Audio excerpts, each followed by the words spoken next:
Excuse the interruption, but I'm Sarah Hagler. Christian, psychologists say that Christmas is the most stressful time of the year. Are you getting stressed out?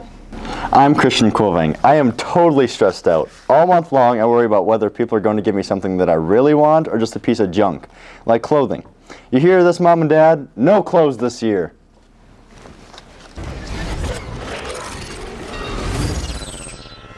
Everybody needs clothes. Oh, big deal about clothes. I've been wearing the same pair of underwear for the last 2 weeks, and neither of you guys have said a thing. It's not that we didn't think about it.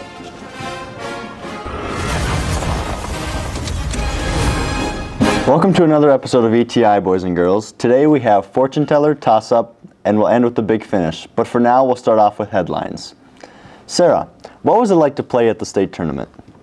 It was an experience I'll never forget. It was a lot of fun and super exciting. It was definitely a lot better playing in a state tournament than having to sit in the stands and be a fan. I completely agree. Playing in a state tournament is a lot different than watching a state tournament. Playing in a state tournament, you have to worry about the games and everything else going around it, but as a fan, you just get to relax and enjoy the action. Yeah. Christian, what players were you impressed with at the state tournament? One player I was especially impressed with at the state tournament was Elizabeth Asp from Hankinson, just because of the way she was able to hit the ball from anywhere on the floor. And she did most of her killing from the back row, which I haven't seen a lot around the state.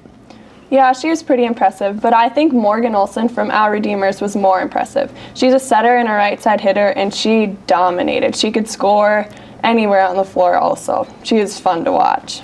Who was your toughest competition for Senior Athlete of the Year? I didn't know many of the people that were up for Senior Athlete of the Year. I knew Alex Erickson from Kindred out of Region 1, and then I knew Gabby Bulla from Minot Ryan, but those are the only two that I've seen play, so I didn't know much of my competition. To be honest, I didn't know any of the other senior athletes out there on the floor other than you, so I couldn't really have an opinion on this subject. Yeah. Did you like the tournament format? I really like the tournament format just because combining both Class A and Class B really gave it a better type of atmosphere. And if you were to split up both of the classes, Class A could have been held in some type of a high school gym. How do you feel now about starting basketball season? Well, as you all know, basketball is not my favorite sport, but I'm trying to have a positive attitude, and hopefully this season will be good. Time for a break so I can be replaced by Kristen Murchie.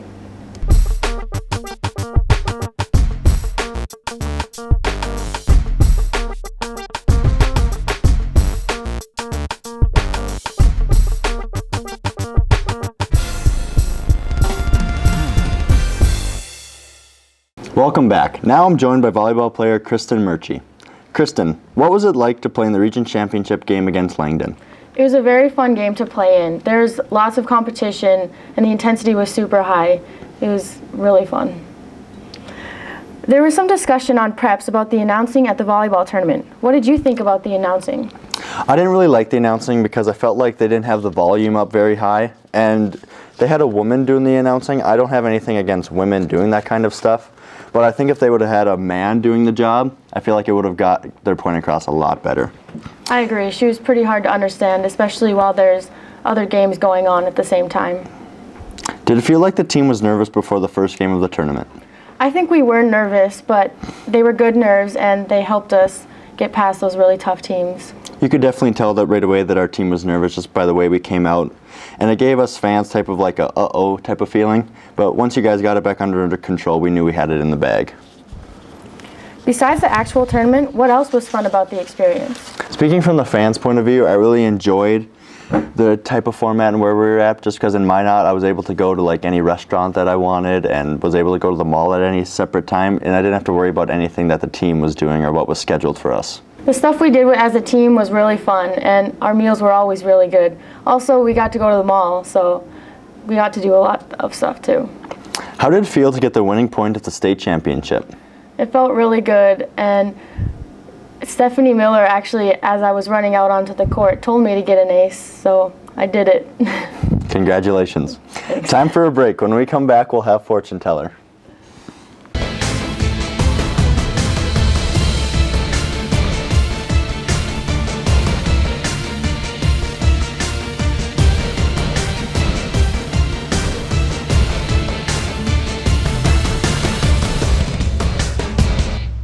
Simsalabim and open sesame, boys and girls. It's time for fortune teller. Let's take the first call. This is Megan. Do you foresee the volleyball team making it to state next year? Obviously, next year we're going to be losing a very important player, but I think we can pull it off. I don't see the volleyball team making it to state next year just because I think it's going to be very difficult for us to pull together and to replace the senior leadership that we lost in Sarah and Carly. This is Alex. Do you foresee other North Star teams will make it to state this year? I think both the basketball teams have a very good chance of making it to state this year. And with the girls team, it'll just come down to them building that team chemistry throughout the year.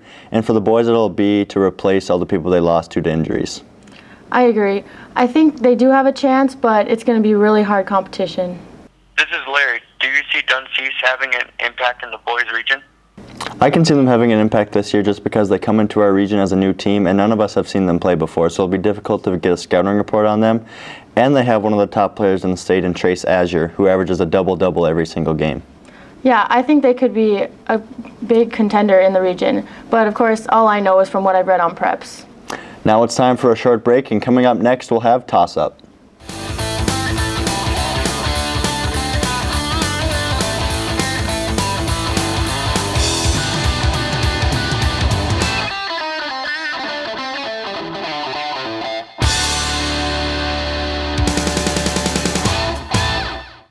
And now we're back with Sarah Hagler for a round of toss-up. Kristen, what's the first question? Toss-up number 1. Should Macy have made the All-State team?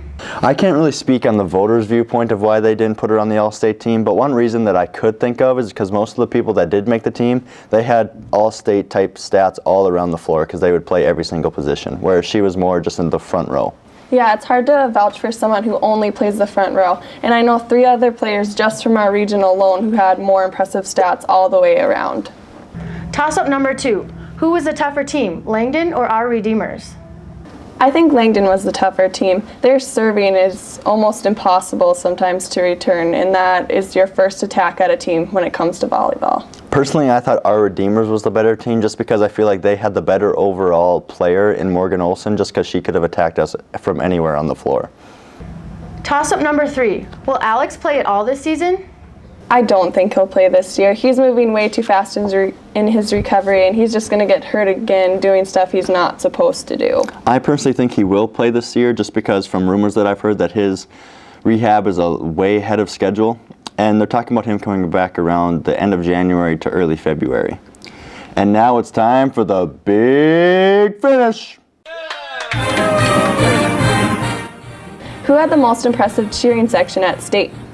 Coming from me, a non-biased, opinionated citizen, I would have to say that we had the most impressive cheering section at state just because of how small a number of people we had and the amount of noise that we were able to make. Will the small number of practices affect the girls' basketball team? Yeah, for those of us who are playing both volleyball and basketball, we've only had 3 or 4 practices, and you can definitely tell we're not quite in basketball shape yet. Our shots haven't been falling, and we're not able to run up and down the floor like we usually are. How did the football team fare in the All-State voting? Our football team had 3 people make the All-State team. Alex Weston made it as a first-team All-State receiver, and me and Jaden both made the second-team All-State. We're out of time. We'll try and do better next time. Good night, knuckleheads. Good night, Can Do.